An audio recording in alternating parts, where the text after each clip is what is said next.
In this video, we will talk about subqueries in SQL. So here I have the employees table.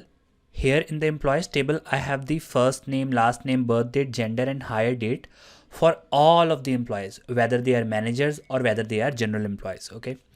Here in the dpt_emp and dept_manager table, I have the employee numbers, the department numbers and the from date and to date. That means their duration of the department separately. Okay.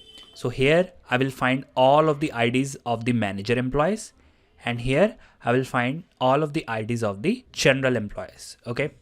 But I want to find out the first and last name of the managers. Here there is no particular column that simply tells me that this employee is a manager. So how can I find that? Okay. So the only way using which I can find out the first and last names of the managers is that I have to find out in this table with the manager employee numbers. Okay. With the employee numbers of the manager. Okay.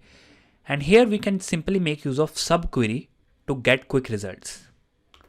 So I'll go to SQL and here I will write select star from employees, or if I just want first name and last name, I'll write first name and last name from employees.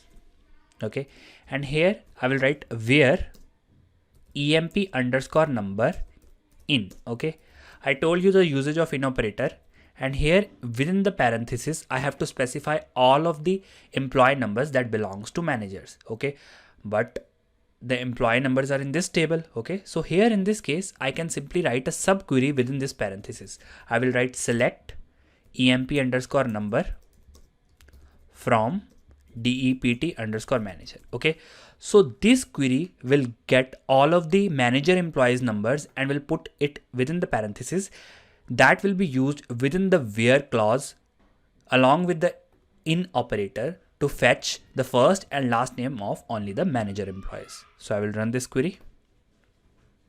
So you can see these 24 results are the manager first and last names. So that's how you can make use of subqueries.